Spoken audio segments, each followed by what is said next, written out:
Olha só, os hormônios são a base do bom funcionamento do nosso organismo. Então é super importante a gente controlar os nossos hormônios. Amanhã é Dia Internacional da Tireoide. Aí a gente está antecipando o assunto hoje aqui, conversando com a endocrinologista Cristiane de Domênico.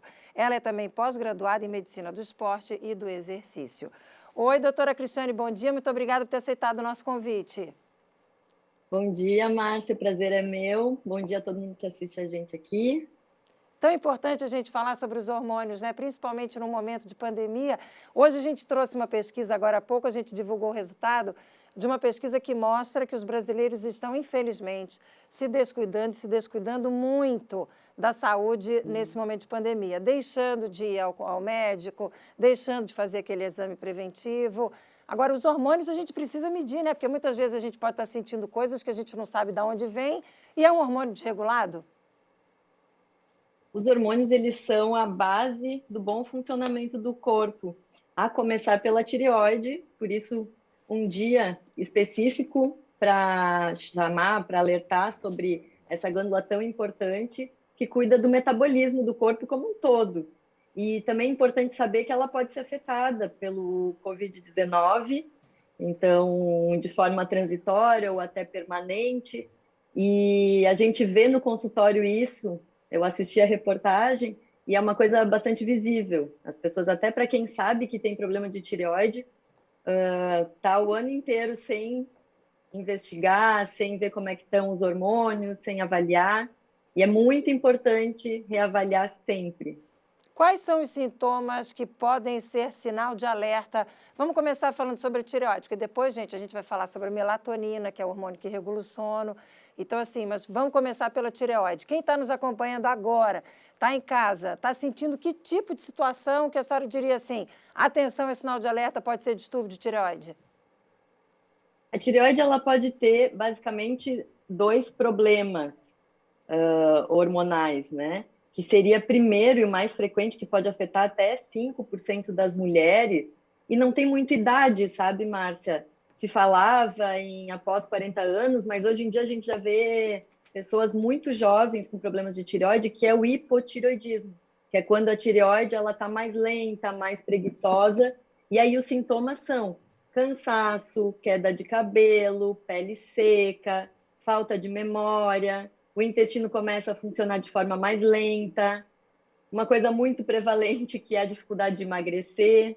Então, se a gente colocar isso numa lista, poucas pessoas não têm esses sintomas hoje em dia, né? E pode ser tireoide, pode ser uma gama de outras coisas, mas também pode ser hipotireoidismo, pode ser a tireoide mais preguiçosa. E também tem o contrário, quando a tireoide ela está muito acelerada. Aí os sintomas eles se confundem com sintomas de ansiedade, como coração mais acelerado, um tremor, também pode ter queda de cabelo, insônia, agitação. Então, esses sintomas são para a gente ficar alerta e pensar que é importante pedir um exame e ir atrás de um médico para ver isso melhor. O exame que faz o diagnóstico é um exame simples de sangue, né? Exame simples de sangue. Na tireoide, o mais importante é o exame simples de sangue. Existe ainda uma outra situação que é o câncer de tireoide, que também é bastante prevalente, e aí o mais importante é a palpação dessa região do pescoço, um ultrassom, mas aí muitas vezes não mexe nessa parte hormonal e não tem nenhum desses sintomas, pode não ter nenhum desses sintomas que eu falei anteriormente. Mas é importante também a pessoa ficar ligada, fazer essa palpação, se percebe algum volume diferenciado, tem que procurar um médico para fazer esse ultrassom, porque é muito comum até fazer a cirurgia e fazer a retirada da tireoide, né? Isso, exatamente. E hoje, essa semana, que a gente está na semana da tireoide, é também para isso, para alertar, porque as pessoas elas pensam em tireoide, pensam em cansaço ou em dificuldade de emagrecimento. Mas a gente tem que lembrar também dos nódulos de tireoide que são bastante importantes.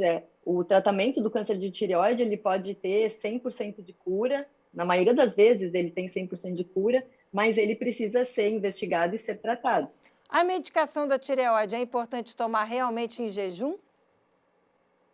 Sim, bem importante, é uma briga nossa no consultório. Na verdade, não tem uma necessidade maior de ser pela manhã em jejum.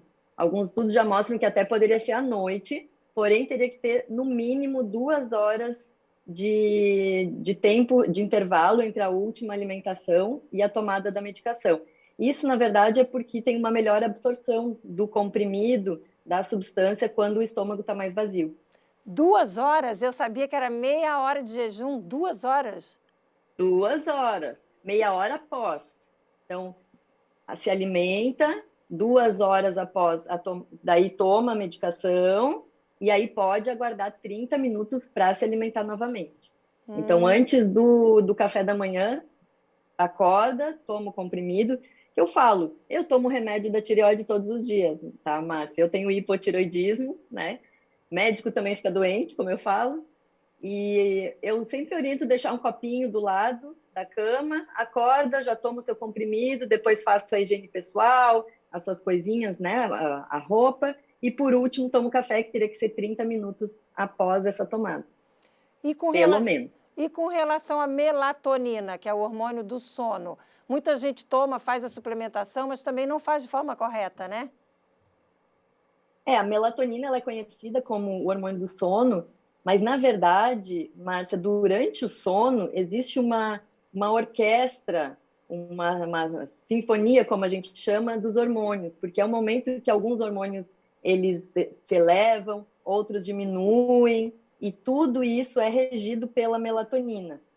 E aí as pessoas, elas começam a tomar de qualquer forma. No Brasil, a melatonina só é vendida com receita médica, com retenção de receita médica, mas fora do Brasil, em alguns países, é vendido em prateleira de farmácias, de lojas de suplemento.